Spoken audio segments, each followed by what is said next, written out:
Provide करेंगे। My name is Gurvinder, so I am going to cover your this all the career opportunities specially through the GATE exam, चाहे वो job से related है, चाहे वो higher studies से related है इंडिया के अंदर। Doctor Vijendra is also there with me, so he is going to cover all the career options which are available in the abroad section, right? So जैसे sir ने बोला कि गेट एक ऐसा एग्जाम है जिसके थ्रू बहुत ऑप्शंस निकल के आती हैं। अगर मैं आपसे पूछूं कि भाई ये बताओ कि आप लोग बीटेक का पास आउट हो जाएंगे, तो बीटेक पास आउट होने के बाद आपके पास नक्शल में होती क्या क्या ऑप्शन है? सर पहला ऑप्शन होता है जॉब का। जॉब में भी दो तरीके का जॉब है, एक तो प्राइवेट जॉब जो आप यहीं से ले सकते हैं, कैंपस प्लेसमेंट के थ्रू ले सकते हैं। दूसरा जो जॉब का ऑप्शन आ सकता है वो पब्लिक सेक्टर का ऑप्शन हो सकता है, या आपके पास गवर्नमेंट जॉब का ऑप्शन हो सकता है। Public sector, I think everybody knows about public sector, IOCL, HPCL, SAIL, GAIL, ISRO, BRC, DMRC, बहुत नंबर ऑफ पीएसयूज अवेलेबल हैं। और उन पीएसयूज में भी जो एंट्री करने के दो तरीके होते हैं। Majority of the PSU recruit through the GATE exam, लेकिन still there are so many PSUs which recruit without GATE. Can you tell me some PSUs which are recruiting without GATE? Any PSU जो आपको पता है कि जो without gate recruitment करते हैं?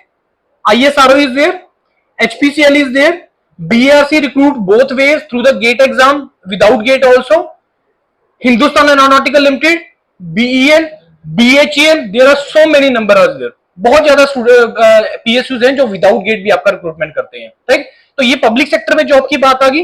दूसरा अगर हम गवर्नमेंट जॉब की बात करें, तो गवर्नमेंट जॉब में आपका, अगर मैं पर्टिकुलरली पंजाब की बात करूं, पंजाब, हरियाणा, वेस्ट बंगाल, उड़ीसा, ये चार स्टेट हैं जिसमें जो इलेक्ट्रिसिटी डिपार्टमेंट जो होता है उसमें जो सब डिवीजन इंजीनियर या असिस्टेंट इंजीनियर का जो रिक्रूटमेंट है वो गेट के थ्रू होता है। कल ही पीएसपीसीएल का नोटिफिकेशन आया है कि for the 4 branches, mechanical, electronics, electrical, triple E, in 4 branches के लिए वो लोग जो है वो गेट 2024 के लिए असिस्टेंट इंजीनियर का रिक्रूटमेंट करने जा रहे हैं। आई डोंट नो दैट कि आप लोग कितना का अवेयर्ड है इन चीजों को लेके, कि कितना नंबर ऑफ सीट्स आया, क्या क्राइटेरिया होता है वहां पे एंटर करने के लिए। How many of you are from final year? सभी फाइनल ईयर से? थर्ड ईयर के भी हैं यहाँ पे? Third year, good. तो सी आप लोग उस स्टेज में हैं, आप लोग 7th सेमेस्टर में हैं, तो आपको अब इस टाइम पे तो वो स्टेज है कि जहां पे तुम्हें पता लग जाना चाहिए कि यार मेरे पास यार ऑप्शंस होती क्या क्या है। एटलीस्ट ये पता होना कि मेरे पास ऑप्शंस क्या क्या है। जैसे अभी मैंने कुछ बताया, अब आपको ये भी नहीं पता कि सर विदाउट गेट कौन कौन से पीएसयू जो रिक्रूटमेंट करते हैं, राइट? विद गेट तो मेजोरिटी पीएसयू है ही है, राइट? ये बात रही जॉब की जो आपकी निकलती है after the you graduate in the BTech. दूसरा जो ऑप्शन निकलता है करियर का वो है हायर स्टडीज के लिए।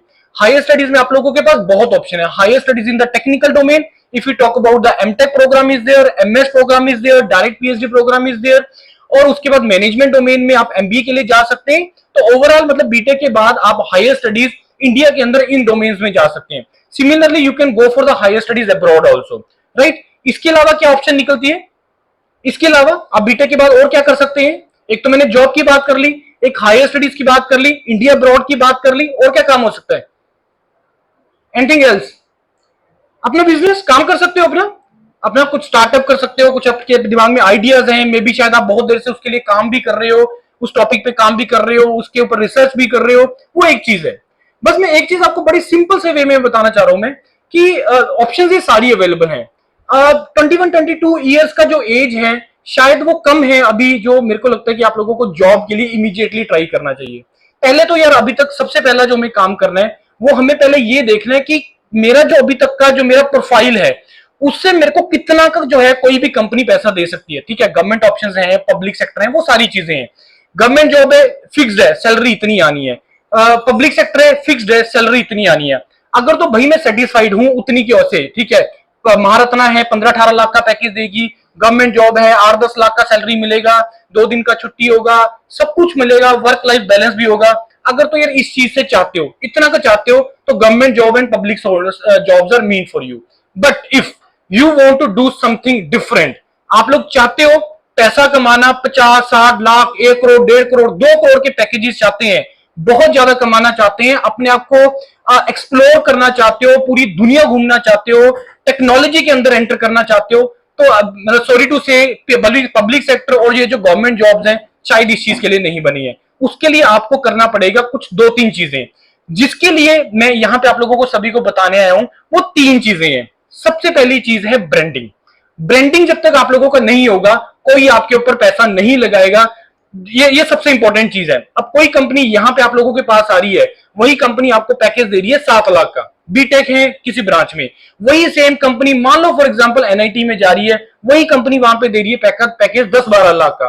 तीसरा, अगर वही सेम कंपनी आईआईटी के अंदर जा रही है, मे भी शायद वो दे रही है वहां पे 18-20 लाख का पैकेज। मैं एक बहुत बहुत सिंपल सा चीज लेके चल रहा हूँ, बहुत सिंपल सा केस। भाई ऐसा क्या डिफरेंट है उनके अंदर कि उनको पैसा क्यों ज्यादा दिया जा रहा है? नो डाउट प्रोफाइल में थोड़ा बहुत डिफरेंस होगा, उसको में कोई शक वाली बात नहीं है, लेकिन ऐसा क्या रीजन है? उसके पीछे बहुत बड़ा जो रीजन है वो है ब्रांडिंग। ब्रांडिंग नाम जुड़ा हुआ है कि he is the graduate from, he is the alumni of this NIT, he is the alumni of this IIT, वो एक बहुत बड़ी चीज है।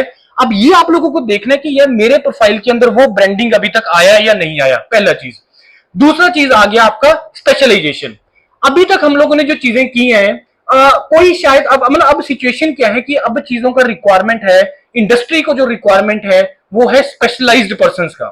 स्पेशलाइज्ड पर्सन का आज से 5-7 साल पीछे चले जाओ तो डाटा साइंस से रिलेटेड, डाटा कलेक्शन से रिलेटेड बहुत ज्यादा काम हो रहा था। आप लोगों ने सुना होगा कि ये डाटा कलेक्शन हो रहा है, मतलब डाटा के पीछे बहुत ज्यादा काम था, डाटा कलेक्ट हो रहा था।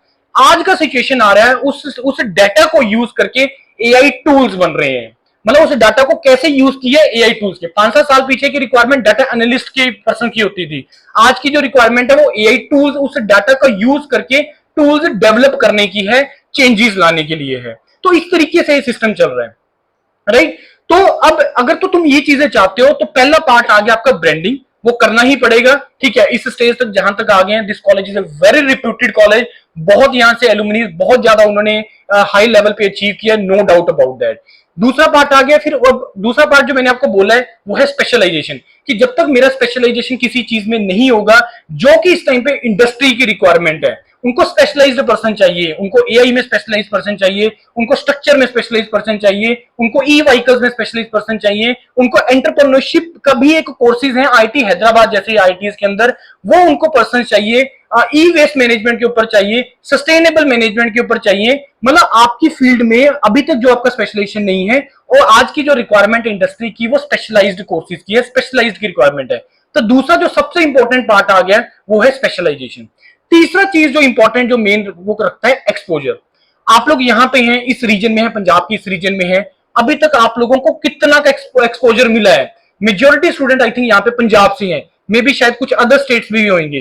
तो जो लर्निंग चीज होती है ना, वो तब लर्निंग, जैसे हम बोलते हैं ना कि मैं किसी जगह पे गया, वहां पे क्या लर्निंग हुआ तुम्हारा, तो वो चीज जो है वो थोड़े टाइम के लिए आप गए हो, किसी मान लो अदर स्टेट में गए, वहां पे तुम कुछ ना कुछ लर्न करके आए। पॉइंट यहां पे मैं ये डिस्कस कर रहा हूं कि जो एक्सपोजर वाली चीज है, कि जब तक तुम अपने कंफर्ट जोन से बाहर नहीं निकलोगे, जहां पे तुम्हें एक्सपोजर मिलने वाली चीजें नहीं होएगी। For example we are talking about the, यहां पे हम लोग बैठे हैं, पंजाब के स्टूडेंट हैं, मे बी हिमाचल का हो या यूपी का हो, बिहार का हो, 3-4 स्टेट्स के हैं। I am talking about the colleges like NITs, IITs, triple IITs, जहां पे पूरे ऑलमोस्ट हर स्टेट का आपको स्टूडेंट मिलेगा। तो सोचो आपको सोचने का नजरिया कैसे होगा कि यार पंजाब का स्टूडेंट का जो सोचने का नजरिया है ये है, साउथ वाला स्टूडेंट कुछ इस तरीके से सोचता है, यूपी बिहार मिडिल इंडिया वाले जो स्टूडेंट है उसको देखने का ये तरीका है सोचने का, जो ईस्ट में स्टूडेंट बैठे हैं वो कुछ इस तरीके से। मतलब तुम्हें जो लर्निंग होती है, जो तुम्हें एक्सपोजर मिलता है, वो बहुत इंपॉर्टेंट चीज है। तो लाइफ के अंदर ये 3 चीजें बहुत ज्यादा इंपॉर्टेंट है। तभी अगर ये 3 चीजें तुम्हारे पास है तभी कोई तुम्हारे ऊपर इन्वेस्टमेंट करेगा, अदरवाइज वो आपके ऊपर इन्वेस्टमेंट नहीं करेगा। अब आप बोलोगे कि सर ये चेक कैसे करते हैं वो लोग? ठीक है, ब्रांडिंग है, टैग लगा हुआ है, लेकिन मेरे को नॉलेज है नहीं है, मेरे को कितना एक्सपीरियंस है, मेरे को चीजों का मेरा कितना क्या है, वो कैसे पता चलता है? वो इंटरव्यूज वगैरह में 5-10 मिनट में इतने ज्यादा एक्सपीरियंस पर्सन होते हैं और पता लगा लेते हैं कि इस स्टूडेंट का कैपेबिलिटी है। मैं अगर इसके ऊपर 20 लाख रुपए लगा रहा हूं तो क्या ये मेरे को 50 लाख का 1 करोड़ का रिटर्न देगा या नहीं देगा? वो इतने शार्प माइंडेड, वो इतने एक्सपीरियंस पर्सन होते हैं। तो हमें ये सबसे पहली चीज करनी है कि हमें ये चीज करनी है। अब जो कि जैसे कि हमारा ये जो मेन डिस्कशन यहाँ पे गेट से ओरिएंटेड है, तो मैं थोड़ा सा आपको हिस्ट्री बताता हूँ यार, गेट का एग्जाम स्टार्ट क्यों हुआ, किस पर्पस से स्टार्ट हुआ था। देखिए, गेट एक्चुअल में was started to promote the higher studies in India, higher studies का इंडिया में प्रमोट करने के लिए। अब मैं इंडिया की बात कर रहा हूं तो इंडिया को भाई एज ए कंट्री रिक्वायरमेंट क्या पड़ा, हायर स्टडीज को प्रमोट करने का। That is the only reason there is the only one reason, that is the technology. पहले पार्टीशन हुआ, पार्टीशन के बाद अगर आप लोगों ने एक वेब सीरीज देखी है रॉकेट बॉयज, देखिए किसी ने वेब सीरीज रॉकेट बॉयज देखे? अगर किसी ने उसमें देखे ना तो उस टाइम पे वहां पे डिस्कशन हुआ है, वहां पे चीजें दिखाई गई हैं कि कितना ज्यादा ट्रबल आ रहा था इंडिया को टेक्नोलॉजी पार्ट पे। मतलब यहाँ पे काम करना तो मतलब देना तो दूर, वो ठीक है, वो बोल रहे हैं ठीक है तुम हमसे परचेज कर लो, ले लो चीजें, लेकिन भाई हम टेक्नोलॉजी ना तुम्हें ट्रांसफर करेंगे, ना तुम्हें यहाँ पे काम करने देंगे, ना ही कोई रिसर्च तुम्हें यहाँ पे करने देंगे। So that was a main problem. और कंट्री का पॉपुलेशन बहुत बढ़ता जा रहा था, रिसोर्सेज उस तरीके से है नहीं, तो टेक्नोलॉजी का डेवलपमेंट होना वो सबसे इंपॉर्टेंट चीज था। So that is where the need was arised कि भाई स्पेशलाइज्ड पर्सन हमें करने पड़ेंगे क्रिएट यहाँ पे, हमें स्पेशलाइज्ड डोमेन्स करने पड़ेंगे क्रिएट यहाँ पे, हमें अपने रिसर्च विंग यहीं पे क्रिएट करने पड़ेंगे, अदरवाइज भाई ये सिस्टम बैठ जाएगा। अगेन ब्रिटिशर्स रूल करके गए, बाद में कोई और रूल करके बैठ जाएगा। So that is where it started. ठीक है, हायर स्टडी स्टार्ट हुआ, यहाँ पे मास्टर्स प्रोग्राम स्टार्ट हुए। अब नीड क्या होती है? नीड ये होती है यार, जब आप मतलब मास्टर्स या पीएचडी प्रोग्राम में होता क्या है, मैं थोड़ा सा आपको वो बताता हूं उसके बारे में। वहां पे होता क्या है, वहां पे होते हैं प्रोफेसर के पास प्रोजेक्ट। प्रोफेसर के पास प्रोजेक्ट कहां से आते हैं? इंडस्ट्रीज के पास होती है प्रॉब्लम्स। इंडस्ट्रीज के पास किस तरीके की प्रॉब्लम होती है? फॉर एग्जांपल कि कोई कंपनी कुछ मैन्युफैक्चर कर रही है या जो कुछ बना रही है, जैसे फॉर एग्जांपल मैं अपनी बात कर रहा हूं, योरपीडिया इज अवर ऑनलाइन प्लेटफॉर्म। वहां पे मेरे पास इस टाइम पे तकरीबन 2 लाख बच्चों के आसपास का डेटा है। अब उस 2 लाख बच्चों के डेटा का मेरे को यूज कैसे करना है, that is the important thing.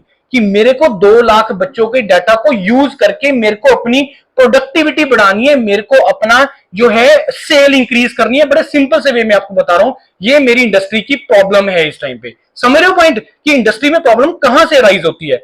अब मेरे पास डाटा है, अब मेरे को ये बताओ कि भाई मेरे को इस डाटा को यूज करने के लिए बेस्ट सॉल्यूशन या बेस्ट टूल कौन दे सकता है? वो वही दे पाएगा कि अगर कोई उसका स्पेशलाइज्ड पर्सन होगा।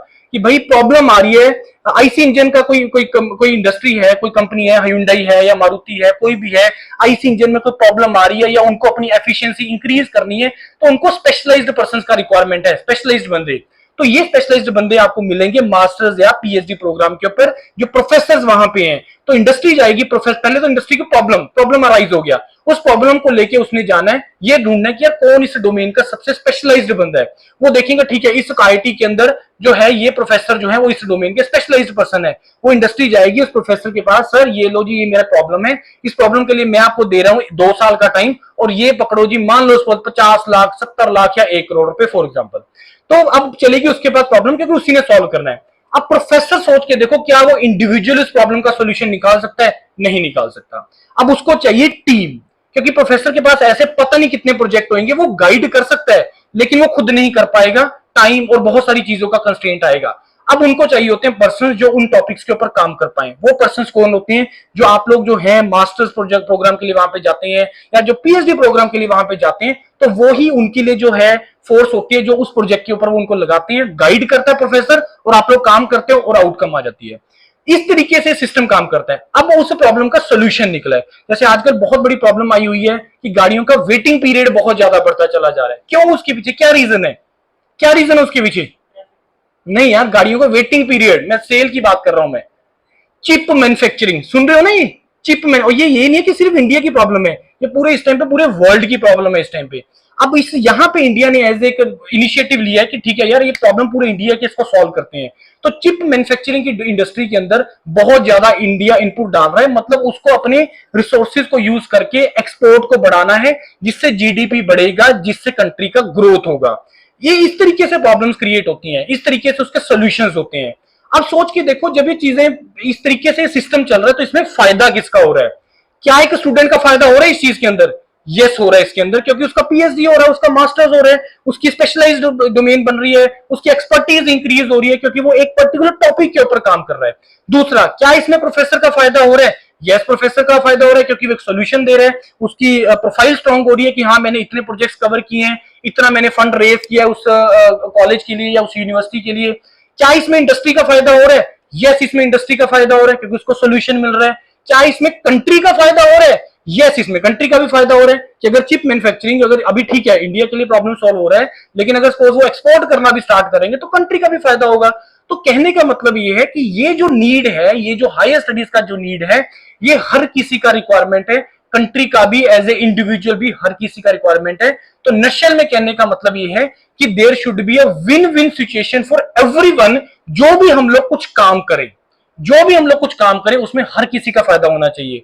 और जब तक हमारा किया हुआ काम जब तक सोसाइटी को रिटर्न नहीं दे रहा है बच्चे, तब तक मान के चलो कि शायद आपको, मतलब ठीक है, ये पर्सनैलिटी टू पर्सनैलिटी वेरी करता है कि आई एम हैप्पी कि सुबह 9 बजे आ रहा हूं, 5 बजे जा रहा हूं, 2 दिन की छुट्टी है, 80,000 मेरी सैलरी है, I am very much happy. वो ठीक है, पर्सनैलिटी टू पर्सनैलिटी वेरी करता है। लेकिन बहुत स्टूडेंट्स ऐसे होते हैं जिनकी फोटो आपके एलुमनी बोर्ड के ऊपर लगी हुई है, जिन्होंने एफर्ट किया, मेहनत किया, और आज वहां पे उनकी फोटो लगी हुई है, पर वो सभी की नहीं लगी हुई है, ये उन्हीं की लगी हुई है जिन्होंने थोड़ा डिफरेंट सोचा है और जिन्होंने बड़ा सोचा है। और बड़ा सोचना बहुत ज्यादा जरूरी है। अगर सेटिस्फाइड हो, अगेन वही चीज कि 10 12 15 लाख तक सेटिस्फाइड हो, then it is okay, no issues about that. और आपको 50 लाख 1 करोड़ इतने पैकेजेस कब मिलेंगे? वो तब तक नहीं मिलेंगे यार जब तक तुम्हारा ब्रांडिंग नहीं होगा, जब तक तुम्हारे पास स्पेशलाइजेशन नहीं होगी, तब तक कोई भी आपके ऊपर इन्वेस्ट नहीं करेगा। अभी सर भी एक एग्जांपल दे रहे थे, अपने किसी एलुमनी स्टूडेंट का थे, एलुमनी थे कि जिसने बीटेक किया मैकेनिकल में, फिर एमएस किया मैकेनिकल में, फिर एमएस किया कंप्यूटर साइंस में, फिर पीएचडी किया कंप्यूटर साइंस में। No, he is working in Google, जिसका सैलरी सर बढ़ाते कि lakhs of dollar, lakhs of dollar. अब प्रॉब्लम पता है कहां पे आती है? अभी तक शायद हम लोग जो यहां तक पहुंचे हैं ना, वो एक रैट रेस के कारण पहुंचे हैं। रैट रेस के कारण, भाई मैंने सिविल क्यों ज्वाइन किया सर? मेरे फादर ने बोला, या मैंने अपने सीनियर को देखा, वो गवर्नमेंट जॉब उसमें ज्वाइन कर लिया, वो जेई लग गया, वो एसडीए लग गया, ये रैट रेस के कारण। कंप्यूटर साइंस क्यों लिया सर? इसमें इजीली सैलरी पैकेजेस लग जाते हैं, इजीली जॉब लग जाती है, ज्यादा प्रॉब्लम नहीं आता इसके अंदर, ज्यादा स्ट्रगल नहीं करना पड़ता। तो इस कारण से मैंने, तो मेरे कहने का मतलब ये कि कितने लोग ने, जो आप लोगों ने ये जो ब्रांचेस अपनी चूज की हैं, वो बाय चॉइस यूज किए हैं और बाय अपने टेम्परामेंट और अपने इंटरेस्ट के हिसाब से चूज किए हैं। शायद मेरे को लग रहा है वो 10 15 20% लोग होंगे जो बोलेंगे कि यस सर, मैंने कंप्यूटर साइंस इस पर्पज से ली है। पैसा मैटर नहीं करता है, सैलरी, और मैं जॉब की बात नहीं कर रहा हूं, मैं करियर की बात कर रहा हूं, जिसमें तुम्हारा जॉब सेटिस्फेक्शन, जो तुम काम कर रहे हो वो उसको एंजॉय करना बहुत ज्यादा जरूरी होता है। योरपीडिया या हमारे जो प्लेटफॉर्म्स हैं वो कितना लेवल पे ग्रो कर रहे हैं, कैसे कर रहे हैं, वो एक अलग मैटर है। लेकिन जो तुम काम कर रहे हो, क्या तुम्हें वो काम सेटिस्फेक्शन दे रहा है या नहीं दे रहा, वो सबसे ज्यादा मैटर करता है। दूसरा, जो आप काम कर रहे हो, क्या वो सोसाइटी की नीड है उस चीज की? यस, नीड है, अवेयरनेस होना जरूरी है, गाइड करना जरूरी है। तीसरा, क्या उससे सोसाइटी का पर्पस सॉल्व हो रहा है, अवेयरनेस जारी है, क्या किसी की लाइफ में कुछ चेंज आ रहा है? यस आ रहा है। तो अगर आप लोग इस तरीके से चीजों को सोचना स्टार्ट करेंगे, then you can make a difference for your country and for your self also. हमें देखो, हम लोग बहुत सेल्फ सेंटर्ड हैं। प्रॉब्लम पता है क्या इंडिया के अंदर सबसे बड़ी प्रॉब्लम क्या आ रही है? हम लोग बहुत सेल्फ सेंटर्ड, हम लोग बहुत इमीडिएटली सोचते हैं कि अपना सेटलमेंट कर लें जॉब का, या किसी भी चीज को लेके हम लोग लंबा नहीं सोचते हैं। मतलब हम लोग पता नहीं किस तरीके से करियर को किस तरीके से सोच के चलते हैं, ये बहुत बड़ा ट्रबल है। हम लोगों ने एक्चुअली उसके पीछे भी ट्रबल क्यों है? क्योंकि हमारा जो इकोसिस्टम है ना, वो इसी तरीके से चल रहा है। अब मैं बोलूं कि आप लोग आपस में क्या डिस्कशन करते हैं करियर को लेके? मेजोरिटी डिस्कशंस होता होगा गवर्नमेंट जॉब से रिलेटेड, मेजोरिटी डिस्कशंस होता होगा या तो फॉरेन जाने से रिलेटेड। आई थिंक यही दो मेन रहते हैं कि ठीक है यार, ये दो चीजें हैं, यही दो मेरे पास ऑप्शंस हैं, इसके बियॉन्ड तो हमने चीजें सोचा ही नहीं है। मैं बात कर रहा हूं गेट की। सर गेट तो बहुत ही डिफिकल्ट एग्जाम है सर, अभी तक पढ़ लिए, 20-21 साल हो गए पढ़ते हुए सर, और 2 साल पढ़ना पड़ेगा सर। ये बच्चे, एक चीज में बड़ी सिंपल सी चीज बता रहा हूं, जितना पेन होगा ना लाइफ के अंदर, वो उतना ही ज्यादा गेन है। अगर कोई पेन नहीं है, कोई गेन नहीं है। जितना तुम अपने आप को उस चीज के अंदर लेके चले जाओगे जहां पे तुम्हें एफर्ट करना पड़ रहा है, जहां पे तुम्हें मेहनत करनी पड़ रही है, जो उसका आउटकम आएगा, जो उसका रिजल्ट आएगा, वो उतना ही अच्छा होगा। चीजों को बड़े तरीके से सोचना स्टार्ट करो, चीजों को छोटा मत सोचो। ये तो एक इंडिया के बहुत बड़े साइंटिस्ट ने भी एक बात बोली है कि स्मॉल थिंकिंग इज अ सिन। किसने बोली है ये बात? स्मॉल थिंकिंग इज अ सिन। किसने बोली है बात? हाँ बोलो। डॉक्टर एपीजे अब्दुल कलाम ने। अब उन्होंने मेरे को ये बताओ, सिन वर्ड क्यों यूज किया है? सिन का मतलब क्या होता है? सिन का मतलब क्या होता है? पाप। उन्होंने बोला कि भाई सिन वर्ड, हम पाप वर्ड यूज कब करते हैं? हम वर्ड यूज करते हैं जब हम रिलीजन से रिलेटेड कोई बात करते हैं, तभी हम पाप वर्ड यूज करते हैं ना। किसी को थप्पड़ मारा, हम ये थोड़ा बोलेंगे कि तूने पाप कर दिया, नहीं बोलेंगे ना। जब कोई रिलीजन से रिलेटेड बात होती है तब हम पाप वर्ड यूज करते हैं। अब उनको पता है कि यार इंडिया में जो मेजोरिटी पीपल हैं वो बहुत रिलीजियस हैं, वो पाप वर्ड को बहुत ज्यादा अच्छे तरीके से समझते हैं। That is the reason why he used this word कि small thinking is a sin, कि अगर तुम छोटा सोच रहे हो, तुम पाप करने के बराबर कर रहे हो। तो इस कारण से चीजों को बड़ा सोचना स्टार्ट करो। अब प्रॉब्लम दूसरी और कहां पे क्रिएट होती है कि जब हम इमीडिएट कंपैरिजन करते हैं। इमीडिएट कंपैरिजन मतलब कि बीटेक जब मैं फाइनल ईयर में हूं तो मैं ये देखता हूं यार बाकी लोग क्या कर रहे हैं। कुछ तो गेट का कोचिंग कर रहे हैं, कुछ तो फॉरेन जाने का ट्राई कर रहे हैं, कुछ गवर्नमेंट जॉब का तैयारी कर रहे हैं। अब मैं यार किस डोमेन में जाऊं, तो उसमें से मैं किसी ना किसी का पाथ फॉलो करता हूं और उसके अकॉर्डिंगली मूव करना स्टार्ट कर देता हूं।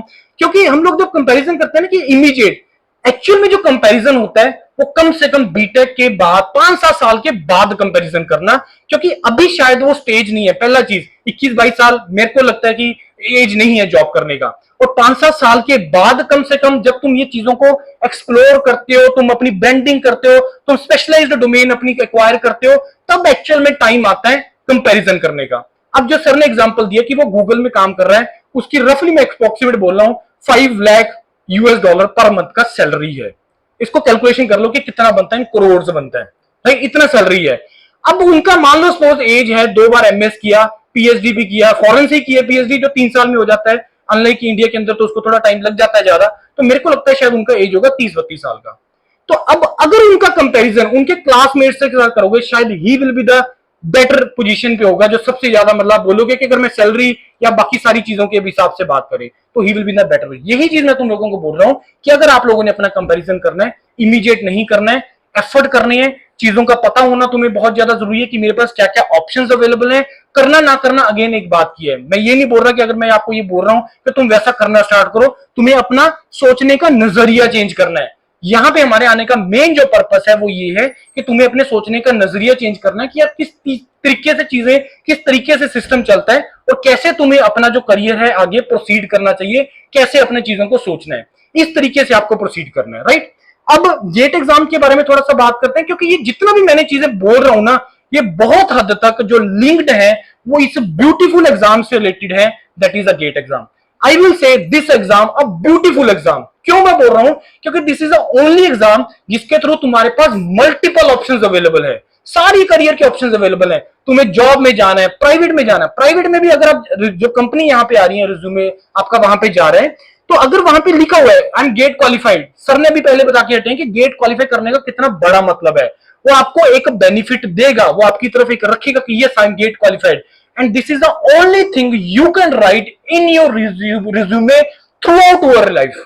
अपनी पूरी लाइफ के दौरान आप अपने रिज्यूमे पे ये चीज लिख सकते हो कि I am GATE qualified in this much of this year. ये आप लिखोगे, वो आपको उसका बेनिफिट देगा, क्योंकि गेट ये चीज का प्रूफ है कि यस कि मैं मेरा गेट क्वालिफाई, तो ये इस चीज का प्रूफ है, कोई क्वेश्चन मार्क नहीं है कि मेरे को अपनी इंजीनियरिंग का, मेरे को अपनी बैकग्राउंड का जो इंजीनियरिंग नॉलेज है उसका एक एप्टीट्यूड, मेरा जो उसके फंडामेंटल्स है वो क्लियर है, वो इस चीज का क्लियर है, कोई क्वेश्चन मार्क नहीं लगाएगा। 8 सीजीपीए, 9 सीजीपीए, 7 सीजीपीए, 6 सीजीपीए, ये इस चीज का प्रूफ नहीं है। लेकिन गेट एक ऐसी चीज है, इसको क्वालिफाई करना, अच्छा स्कोर करना, वो इस चीज का प्रूफ है कि यस तुम्हें यार इस चीज का, आपकी इंजीनियरिंग का समझ है, आपको उसके फंडामेंटल्स का समझ है, ये इस चीज का प्रूफ है, राइट। ब्यूटीफुल एग्जाम मैंने क्यों बोला, जॉब का ऑप्शन गेट के थ्रू है सर, यस है, गवर्नमेंट में भी, पब्लिक सेक्टर में भी, प्राइवेट में भी तुम्हें बेनिफिट मिलेगा। हायर स्टडीज का ऑप्शन सर टेक्निकल डोमेन में गेट के थ्रू है, यस है, तुम्हारे पास ऑप्शन है। सर मैनेजमेंट डोमेन में गेट के थ्रू है, यस ऑप्शन है, गेट के थ्रू है। सर मेरे को अब्रॉड जाना है, गेट के थ्रू मैं जा सकता हूं, यस तुम लोग जा सकता हूं मैं। सर मेरे को अपने बिजनेस एंटरप्रेन्योरशिप डोमेन में जाना है, क्या वो ऑप्शन गेट के थ्रू मिलेगा, यस मिलेगा, क्योंकि तुम्हारा यहां से एक्सपर्टीज डेवलप होगा। तुम्हें सोच, अगेन वही चीज है कि वो सोचने का नजरिया चेंज होगा। एंटरप्रेन्योरशिप में भी एंटर करना है, अगेन ये सारी चीजों को आपको बहुत ज्यादा इस चीज का एक्सपोजर चाहिए कि भाई जिस टॉपिक के ऊपर तुम सोच रहे हो, जो तुम्हारे दिमाग में आइडिया है, क्या वो एक्चुअल में नीड है या नहीं है, और उसका स्केलेबिलिटी क्या है, वो कितने स्केल तक वो आइडिया काम कर सकता है। इन चीजों को करने के लिए तुम्हें यार थोड़ा सा अपने आप को बाहर निकलना पड़ेगा, अपने कंफर्ट जोन से बाहर आना पड़ेगा, राइट। उसके बाद गेट एग्जाम का अगर आप लोगों को एग्जाम स्ट्रक्चर में बताऊं, आई थिंक सभी को पता होगा, जो भी फाइनल ईयर है, प्री फाइनल ईयर में है, कि 65 क्वेश्चंस इसके अंदर होते हैं, 100 मार्क्स का ये एग्जाम होता है, और इसमें आपको 70 जो मार्क्स है वो आपका टेक्निकल पार्ट रहता है, 30 मार्क्स है वो आपका नॉन टेक्निकल पार्ट रहता है। उस 30 मार्क्स में आपको जो 15 नंबर है वो इंजीनियरिंग मैथमेटिक्स के रहते हैं, जो 15 नंबर है वो आपके क्वांटिटेटिव एप्टीट्यूड, रीजनिंग और इंग्लिश के रहते हैं। तो 15 marks quant, reasoning, English, 15 marks engineering mathematics, और 70 मार्क्स आपके आगे टेक्निकल के। उसके बाद जो आपका इसमें जो 3 टाइप ऑफ क्वेश्चंस इसके अंदर आते हैं, मल्टीपल चॉइस क्वेश्चंस आते हैं, मल्टीपल सिलेक्शन क्वेश्चन आते हैं जिसमें एक से ज्यादा आंसर ठीक होता है एक क्वेश्चन का, और न्यूमेरिकल आंसर टाइप क्वेश्चन आते हैं जिसमें फिलिंग द ब्लैंक होगा, तुम्हें वहां पे आंसर राइट करना है। तो ये 3 type of question, negative marking भी इसके अंदर होती है। उसके बाद कुछ फीचर्स हैं गेट एग्जाम के। गेट एग्जाम के क्या फीचर्स हैं, एक तो आप लोग जो गेट के एग्जाम है वो थर्ड ईयर ऑनवर्ड दे सकते हो। पिछले 2-3 साल से इन्होंने दोबारा से स्टार्ट किया है, ये 2014 से पहले भी होता था कि तुम लोग थर्ड ईयर ऑनवर्ड गेट के एग्जाम दे सकते थे। अब भी तुम गेट के एग्जाम दोबारा से थर्ड ईयर ऑनवर्ड दे सकते हो। थर्ड ईयर में देने के क्या फायदे हैं, क्या नहीं फायदे हैं, वो सारा डिस्कस करेंगे। 70-30 मैंने डिस्कस कर लिया, क्या ऑप्शंस निकल के आती हैं वो भी मैंने आपसे डिस्कस कर दिया। इसके अंदर वर्चुअल कैलकुलेटर अलाउड होता है, इसके अंदर आपका जो है ऑफलाइन आपका फिजिकल कैलकुलेटर अलाउड नहीं होता, वर्चुअल होता है। उसके बाद गेट का जो स्कोर है वो 3 साल के लिए वैलिड होता है, 3 साल के लिए वैलिड। इसका भी क्या मतलब है वो भी मैं आपको बताऊंगा। और उसके बाद जो है आप लोग गेट के 2 पेपर लिख सकते हो एट ए टाइम। 2 पेपर लिखने हैं, नहीं लिखने, लिखने हैं तो कौन से लिखने, एक लिखना है तो कौन सा लिखने, वो सारी चीजें मैं आपको यहाँ पे जो है हम लोग डिस्कस करेंगे। राइट, ये चीजें मैंने आपको कवर कर दी है कि पब्लिक सेक्टर, गवर्नमेंट जॉब, ये सारा ऑप्शंस यहां से निकल के आते हैं। पब्लिक सेक्टर क्या गवर्नमेंट जॉब्स होती हैं? पब्लिक सेक्टर गवर्नमेंट जॉब्स होती हैं? नो, होती नहीं होती हैं? तो मैंने अलग अलग क्यों लिखा उसको फिर? हाँ, आधा स्टेट गवर्नमेंट का होता है और साथ में होता है प्राइवेट का। इसमें जो सैलरी पैकेजेस हैं पब्लिक सेक्टर में वो ज्यादा होते हैं गवर्नमेंट्स के। जो बेनिफिट्स, जो पर्क्स और जो बाकी सारे बेनिफिट्स हैं वो पब्लिक सेक्टर में ज्यादा होते हैं, लेकिन जो ग्रोथ है वो फिक्स्ड है। तो ठीक है, तुम्हें 5-7% का जितना भी इंक्रीमेंट लगना है साल का एनुअल, वो उतना ही रहना है। हायर स्टडीज इंडिया अब्रॉड, वो भी है इसके through option. Again specialized domain, specialized domain.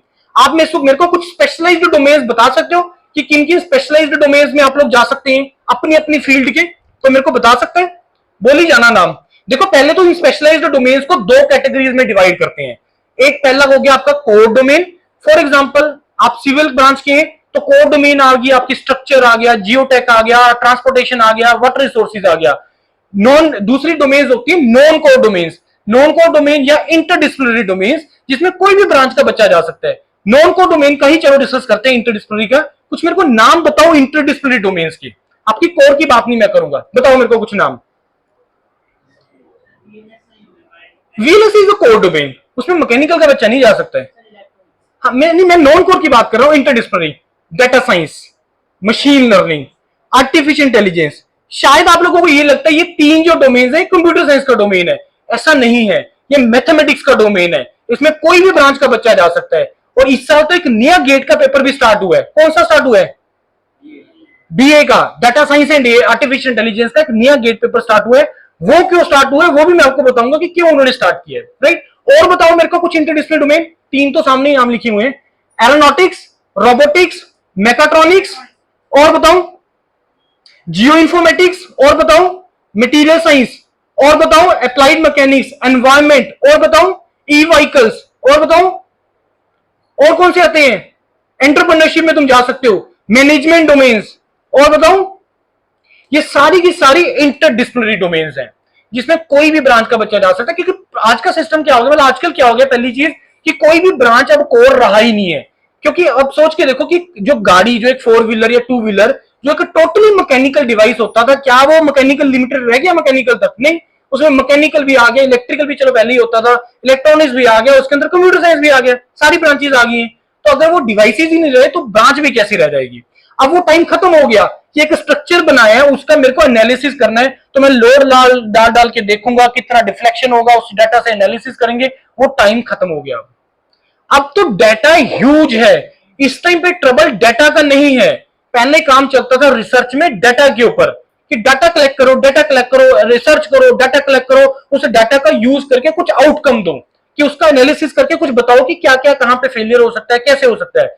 अब वो टाइम नहीं रहा है, अब वो टाइम आ गया उस डाटा का यूज करके एआई टूल्स बनाने का। इसमें बता चुका हूं आपको मैं, हमारे यूरोपीडिया के क्या प्रोडक्ट्स हैं, बहुत प्रोडक्ट्स हैं, पर सर क्या उतना प्रोडक्टिविटी हो रहा है, क्या उतना इनकम आ रहा है? नहीं आ रहा है। क्या सर आप अपने डाटा का ढंग से यूज कर पा रहे हो? नहीं कर पा रहे हैं, बिल्कुल स्ट्रेट। लेकिन डाटा बहुत है मेरे पास, उसको कन्वर्ट करने वाला एक मेरे को स्पेशलाइज्ड पर्सन चाहिए, वही वो उसको कर सकता है। और स्पेशलाइजेशन आएगी आपका हायर स्टडीज प्रोग्राम के ऊपर। राइट, कुछ नाम है पब्लिक सेक्टर के, Hindustan aeronautical limited, ISRO, DRDO, BRC, HPCL, ये कुछ नाम लिखे हुए हैं। इसमें से बहुत सारे पीएसयूज हैं जो आपको अपना टेस्ट लेते हैं, लाइक एचएएल अपना लेता है, आईएसआरओ।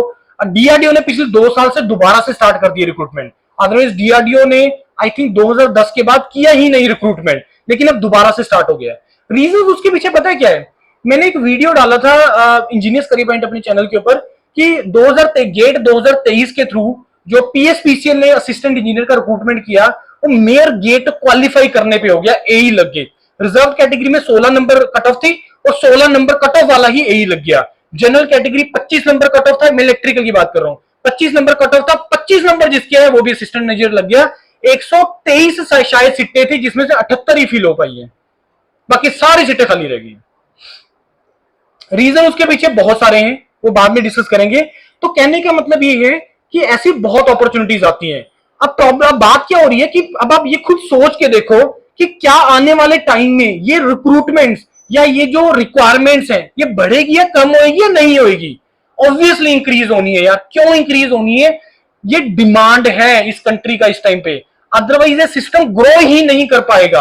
अगर आप लोग इंफ्रास्ट्रक्चर डेवलप नहीं करोगे, ये कंट्री डेवलप ही नहीं हो पाएगा, उसके बिना सिस्टम ही रुक जाएगा। अब आप लोग देखते हो सड़कों का कितना ज्यादा जाल बिछता चला जा रहा है, हो रहा है कि नहीं हो रहा है? कितनी सड़कें, कितना क्यों हो रहा है कि उनको बहुत एडवांस में सोचना पड़ रहा है कि भाई रूट को डाइवर्ट कैसे किया जाए, कितने लोग किधर जा रहे हैं उनको किधर से डाइवर्ट कर दें, ये इधर से चला जाए, जिसने इधर जाना वो इधर जाए, जिसने इधर जाना इधर जाए। ऐसा ना हो कि इसने इधर जाना इसने देना, दोनों यहां गए फिर यहां गए।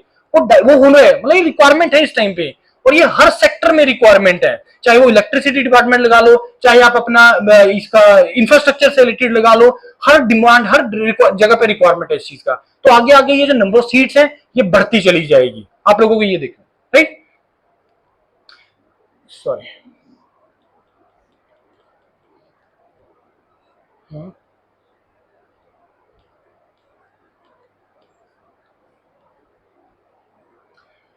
हायर स्टडीज में अगर मैं बात करूं तो आपके पास 3 ऑप्शंस हैं। एमटेक हर किसी ने सुना होगा, 2 साल का प्रोग्राम होता है, 12,400 रुपए पर मंथ का स्कॉलरशिप होता है। अब आपके दिमाग में आपको बड़ी सिंपल सी स्टेटमेंट दे रहा हूं, मैंने आपको बोला कि 21-22 साल एज नहीं है काम करने का या जॉब के रिलेटेड। अब आप बोलोगे सर पैसा कहां से आएगा, घर वालों से हमने पैसा नहीं लेना है। अब यहाँ पे पॉइंट ये होता है कि भाई अगर एक अपने को क्वेश्चन पूछ के देखना कि यार अगर मैं अपने को सेल्फ सस्टेन कर लूं, मेरे को घर से पैसा लेने की रिक्वायरमेंट ना पड़े, तो क्या मेरे से पैसा मांगेंगे घर वाले? 80 to 90% स्टूडेंट के केस में ये ना होगा कि नहीं सर नहीं रिक्वायरमेंट, मैं अपना खर्चा निकाल लूं, घर वालों को नहीं जरूरत है। 10-15-20% ये लोग होते हैं, बच्चे होंगे जिनको जनरली घर को सपोर्ट करने के लिए रिक्वायरमेंट है, उनको एक साइड पे रखते हैं। अदरवाइज इन स्कॉलरशिप्स के बेस पे आप अपने आप को सस्टेन कर सकते हो। तुम अगेन अपने आप को सस्टेन कर पा रहे हो, तुम ब्रांडिंग कर पा रहे हो, तुम नॉलेज स्पेशलाइजेशन डोमेन कर पा रहे हो, तुम अपने आप को एक्सपोजर ले पा रहे हो, एक्सप्लोर कर पा रहे हो, वो सारी चीजें हो ही रही हैं। और जो अल्टीमेटली जो तुम्हें उसके बाद चीज मिलनी है, जो मजा है वो तो उसी चीज का है, राइट? उसके बाद एमटेक डोमेन 2 साल का प्रोग्राम, 12,400 रुपए पर मंथ का स्कॉलरशिप। एमएस प्रोग्राम, बहुत बच्चों को शायद कंफ्यूजन है, एमएस प्रोग्राम तो फॉरेन के अंदर होता है। बहुत सारे आईटीज ने एमएस प्रोग्राम स्टार्ट किए हैं, कुछ आईटीज में इसको एमएस नाम दिया जाता है, अब कुछ आईटीज में इसको एमटेक आरए का नाम दिया जाता है।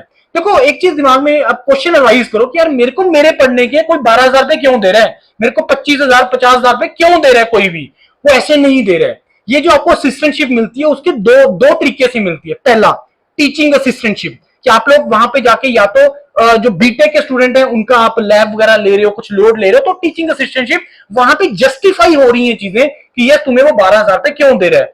दूसरा होता है रिसर्च असिस्टेंटशिप। रिसर्च असिस्टेंटशिप जो मैंने आपको बता ही दिया कि तुम किसी प्रोजेक्ट में काम कर रहे हो और वहां पे तुम्हें वहां से जो है वो आपको असिस्टेंटशिप मिल रही है। एमएस प्रोग्राम होता है 3 साल का, 2.5 से 3 साल का प्रोग्राम होता है। अब तो ऑलमोस्ट हर आईटी ने स्टार्ट कर दिया है एमएस या एमटेक आरए प्रोग्राम। अभी भी कुछ आईटीज ऐसी हैं जिसमें नहीं है एमएस प्रोग्राम, राइट? उसके बाद तीसरा आ गया direct PhD, direct PhD after MTech. अब ये पिछले कुछ सालों से स्टार्ट हुआ है, शायद 8-10 साल से स्टार्ट हुआ है। Again there was the need, there was the project. बहुत प्रोजेक्ट्स हैं उनके ऊपर डायरेक्टली काम करना है। छोड़ो यार एमटेक को, डायरेक्ट पीएचडी करो। उसमें 1 साल पहले बच्चा रिसर्च पे काम करता है, फिर 3 साल आके फिर से पीएचडी, वो प्रोसेस में फंस जाता है। अगर कोई जनरली रिसर्च में इंटरेस्टेड है, जनरली कुछ करना चाहता है, टॉपिक पे काम करना चाहता है, then there is a thing that is a direct PhD after the BTech. आप लोगों में से कितने लोग हैं जिनका सीजीपीए जनरल कैटेगरी 7.5 प्लस है? I'm going to give you one option. GATE Mayor Qualify. GATE Mayor Qualify general category CGPA 7.5 plus will give you 100% call from the IIT. 100% call from the IIT. कि sir आप इतने confidence से कैसे कह सकते हो? Because we are doing that your PDF platform, जितना भी स्टूडेंट आईआईटीज एनआईटीज के अंदर जाता है मास्टर्स प्रोग्राम के लिए या पीएचडी प्रोग्राम के लिए, मोर देन 90% स्टूडेंट वो योरपीडिया से ही चैनलाइज होके जाता है। हमें पता है कि क्या रिक्वायरमेंट है, कहां पे उसको करना है, उसके क्रेडेंशियल्स के बेस पे उसको क्या गाइड करना है। बच्चे का प्रॉब्लम क्या है, सर मेरा 400 गेट स्कोर आया, मेरा 8 सीजीपी है, मेरा जनरल कैटेगरी है, सर पहले ये बताओ मैं कहां कहां पे अप्लाई करूं। पॉइंट यहां पे ये नहीं है कि कहां पे कर सकता हूं, मैं कर सकते हैं, तो बताऊंगी कि क्या क्या स्पेशलाइजेशन होती है, लेकिन सर मेरे को वहीं पे कॉल करने का बेनिफिट होगा जहां पे मेरे को कॉल आने का चांस है, अदरवाइज तो पैसा वेस्ट होगा। ऐसे अननेसेसरली अप्लाई करोगे तो वेस्टेज ऑफ मनी है वहां पे। तो पहला स्टेप कहां अप्लाई करना है, कैसे अप्लाई करना है, योर डिटेल्स। उसके बाद सर कॉल तो आ गया, अब इसको कन्वर्ट करना है सिलेक्शन के अंदर। उसके लिए क्या होगा, स्टेटमेंट ऑफ पर्पस होती है, इंटरव्यूज होते हैं, उसके लिए वो उस चीज के लिए पूरा गाइडेंस होता है। दूसरा स्टेप, तीसरा स्टेप आ गया, सर मेरा अब 4 जगह सिलेक्शन हो गया। सर आईआईटी रोपड़ में मेरे को एमटेक एआई मिल रहा है, सर आईआईटी मद्रास में एमएस मेरे को एरोस्पेस मिल रहा है, सर एनआईटी इसके अंदर मेरे को एमटेक ये मिल रहा है, सॉरी मैं कहां ज्वाइन करूं, which is best out of it. मेरे को सर 25-30 लाख 50 लाख 40 लाख मेरे को ग्रो करना है सर, पैसा कमाना तगड़ा, मेरे को बहुत एक्सप्लोर करना है सर, कहां अप्लाई करूं, कौन सा इसमें से बेटर ऑप्शन रहेगा। प्रॉब्लम कहां पे, हम पहले डिसाइड करते हैं कि मेरे को एमटेक आईआईटी बॉम्बे से एआई में करना है, कंप्यूटर साइंस में। वो सबसे बड़ी मिस्टेक है, क्योंकि ये स्ट्रेटेजी का पार्ट नहीं है। स्ट्रेटेजी का पार्ट है कि जब आप पहले स्टेप के ऊपर, सबसे पहला स्टेप है कि गेट में भाई मार्क्स कितने आए। टोटली सारी स्ट्रेटेजी है वो उसी के बेस पे बनेगा कि तुम्हारे मार्क्स कितने आए, तुम्हारे नंबर कितने आए, ये टोटली उसके ऊपर बेस्ड होगा, right. CGPA 7.5 plus, GATE mayor qualify, will give you a call from the IIT. कहां से आएगा, कैसे आएगा, we are going to tell you, क्योंकि आप लोगों के पास 1000 प्लस ऑप्शंस होती हैं अप्लाई करने के लिए for from all the IITs, all the NITs. उस 1000 में मेरे को कौन से 50-60 जगह पे अप्लाई करना है, that is the main important thing. अब ऐसा नहीं आएगा कि सर ऐसा तो आप कहीं पे भी अप्लाई करवा दोगे, यार आईआईटी इंडिया के ब्रांड है, अगर वहां पे कोई कोर्स चल रहा है, that is the need of the society, वो कंट्री का नीड है, वो वर्ल्ड का नीड है। अगर किसी ने ई व्हीकल्स का कोई प्रोग्राम स्टार्ट किया है, ई वेस्ट मैनेजमेंट का प्रोग्राम स्टार्ट किया, तो it means there is a requirement. Otherwise IIT अपने फायदे के लिए थोड़ा खोलेगी यार, आईटी क्या अपने फायदे के लिए बनी हुई है ऑर्गेनाइजेशन? नहीं, वो तो सोसाइटी के लिए बनी है, सॉल्यूशंस देने के लिए बनी है। रिसर्च तो एक्चुअल में वहां पे होती है, इंडस्ट्री के अंदर थोड़ा रिसर्च होती है। समझ गए पॉइंट है। डायरेक्ट पीएचडी में अब स्कॉलरशिप इसका बढ़ गया है, मैं इसको अपडेट नहीं कर पाया। पहले 2 साल के लिए 37,000 पे हो गया, अगले 3 साल के लिए 42,000 हो गया। एक पीएमआरएफ होता है, डायरेक्ट पीएचडी प्रोग्राम होता है, जिसमें this is prime minister research fellowship, जिसमें 70,000 पहले 2 साल के लिए, 75,000 तीसरे साल, और चौथे 5वें साल 80,000 का स्कॉलरशिप होता है, दैट इज अ पीएमआरएफ। उसके बाद मैनेजमेंट कोर्स में भी आप एंटर कर सकते हो। ऑलमोस्ट हर आईआईटी, ऑलमोस्ट हर एनआईटी के अंदर मैनेजमेंट कोर्स है, एमबीए कोर्स है। DoMS IIT Madras, IOR IIT Bombay, masters of management IIT Bangalore, master of management IIT Delhi, almost all IITs having the management courses, हर कोर्स के अंदर है। और अगेन प्लेसमेंट्स दी बेस्ट है। यहां पे भी अगर आप एंटर करना चाहते हो, you can enter through the GATE exam. Then FPM in IIMs, dream होता है बच्चों का इंडिया के ब्रांड इंस्टीट्यूट्स में पढ़ने का। मैनेजमेंट के टॉप इंस्टीट्यूट कौन से इंडिया के? आईएम्स। मेडिकल के कौन से हैं? एम्स। टेक्निकल के कौन से हैं? आईआईटीज। टेक्निकल के कौन से हैं? आईआईटीज। यही है इंडिया के ब्रांड जो प्रेजेंट कर रहे हैं कंट्री को। सारी ऑप्शंस इसके थ्रू, एम्स नहीं सॉरी आईएम्स। वहां पे एक प्रोग्राम होता है, that is the FPM program, fellowship program in management, that is through the again through the GATE exam you can go. 25,000 से लेके 35,000 का वहां पे स्कॉलरशिप होता है। फॉरेन यूनिवर्सिटी का विल कवर डॉक्टर विजेंद्र। अब यहाँ पे क्वेश्चन आता है, should I write 2 GATE exam, 1 लिखना है, 2 लिखना है, कौन सा लिखने हैं?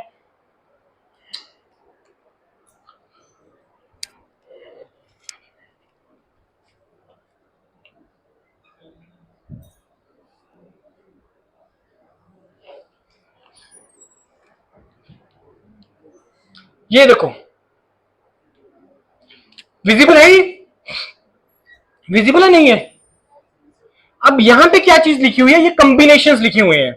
मैं बोल रहा हूं 2 गेट पेपर दे सकते हो। अब मैं आपको कुछ कंक्लूजन दे रहा हूं। यहां पे सिविल के हैं, सिविल का स्टूडेंट पहला गेट पेपर दे रहा है, तो दूसरे ये गेट पेपर ये दे सकते हैं, एरोनॉटिकल, एग्रीकल्चर, उसके बाद architecture, environmental science, geoinformatics, this naval and architecture, marine architecture, engineering sciences.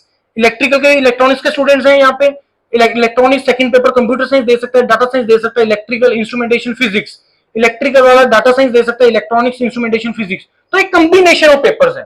अब मैं आपको बताता हूं किस बेस पे डिसाइड करना होता है कि कौन से पेपर दो। पहला चीज, 2 पेपर देना कंपल्सरी नहीं है, राइट। एक पेपर से भी तुम दे सकते हो, और तुम लोग गेट चाहे किसी मर्जी ब्रांच से दे दो, ट्रबल उसके साथ नहीं है। ट्रबल आता है जब तुम अप्लाई करना स्टार्ट करते हो, वहां पे एलिजिबिलिटी की बात आती है कि मैं सर इस पीएसयू के लिए एलिजिबल हूं अगर मेरा बीटेक इलेक्ट्रिकल में है और मैंने गेट इंस्ट्रूमेंटेशन में दी है, तो क्या सर मेरे को कोई पीएसयू अलाउ करेगा? कोई नहीं करता।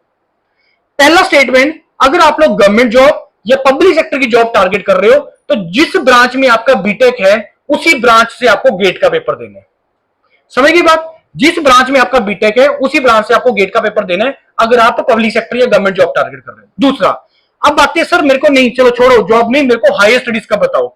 अब हायर स्टडीज का डोमेन आपको किस बेस पे डिसाइड करना है, या उसी बेस पे डिसाइड करना है कि मेरे को किस डोमेन में जाना है पर्टिकुलरली। भाई अगर मेरे को बीइंग द इलेक्ट्रिकल, मेरे को power system, power electronics, electrical machine domain में मेरे को जाना ही नहीं है, तो मेरे को इलेक्ट्रिकल से गेट पेपर देना ही नहीं है। मैं पेपर दूंगा इंस्ट्रूमेंटेशन से या मैं पेपर दूंगा इलेक्ट्रॉनिक्स से। बात आ रही है? समझ में नहीं आ रही है? सिलेबस पता है कि नहीं पता आपको? इलेक्ट्रिकल इलेक्ट्रॉनिक्स में तो डिफरेंस पता है, इलेक्ट्रिकल इंस्ट्रूमेंटेशन में तो डिफरेंस पता होगा या नहीं है? हाँ या ना तो बोलो।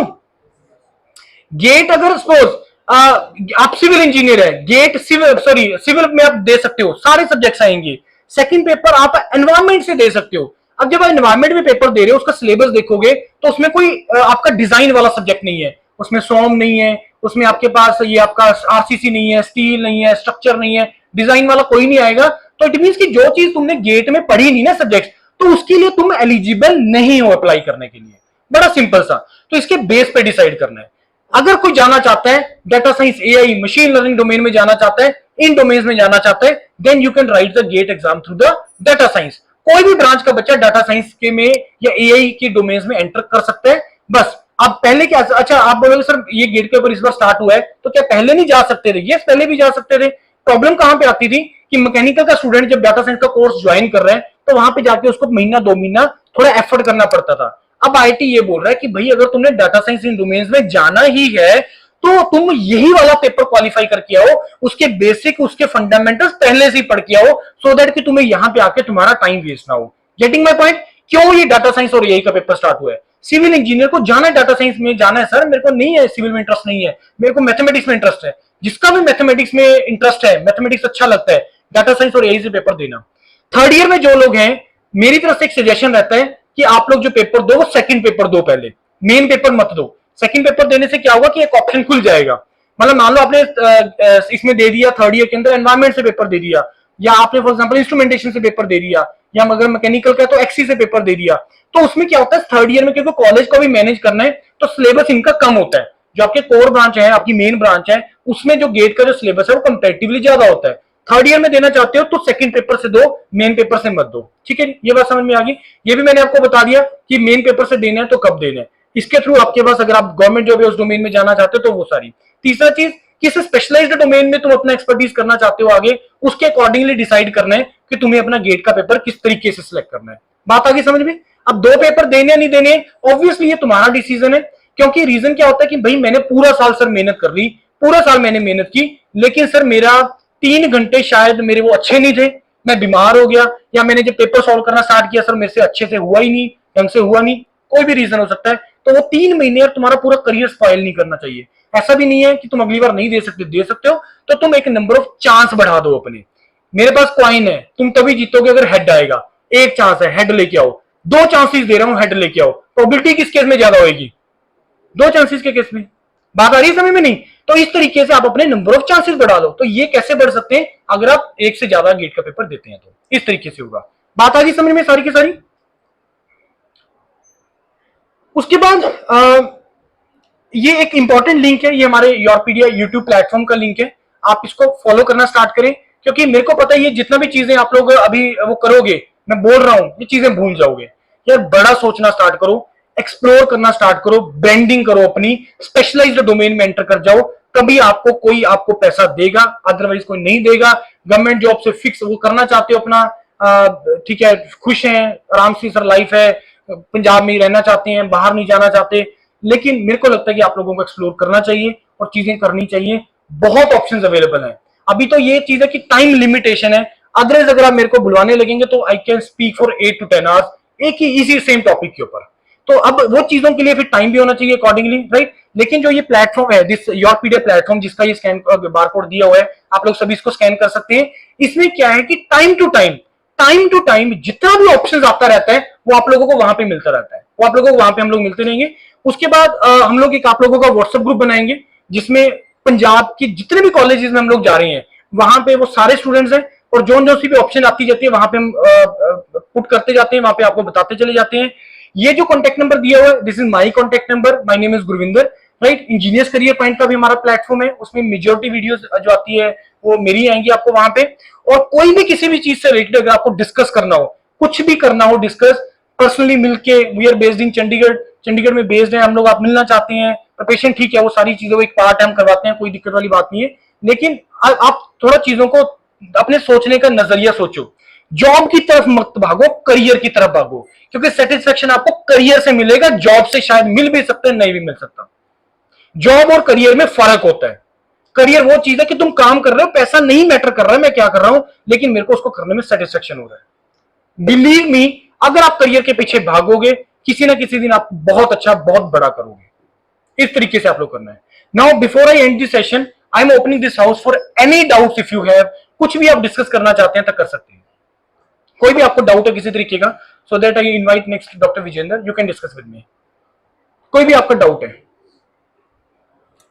चीजें समझ लगी है कि नहीं लगी है, पता लगा कि नहीं पता लगा है? हाँ हाँ जी, कोई डाउट, कुछ पूछना हो? Who is the first brave? पहला क्वेश्चन ही मुश्किल से आएगा, उसके बाद आप लोग मेरे को पता पूछेंगे question. Who is the first brave?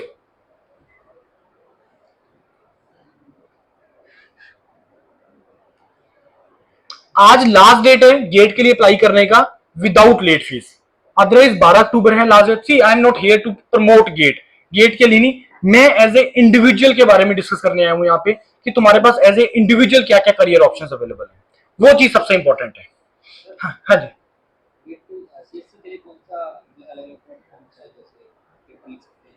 Computer science के लिए,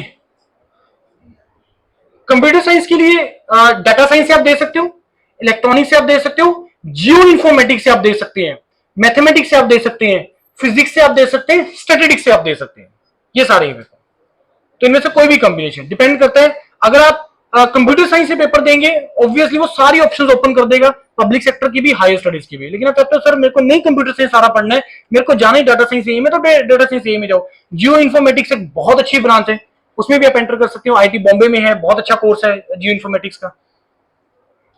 any other query, anyone? Right, so we are based in Chandigarh, sector 34 में है हम लोग, तो वहां पे आके भी आप कभी भी अगर चक्कर लगे मिलना हो तो आप मिलकर डिस्कस कर सकते हैं। My contact number is available everywhere, right. Any other query? Okay, no issue. So I am just now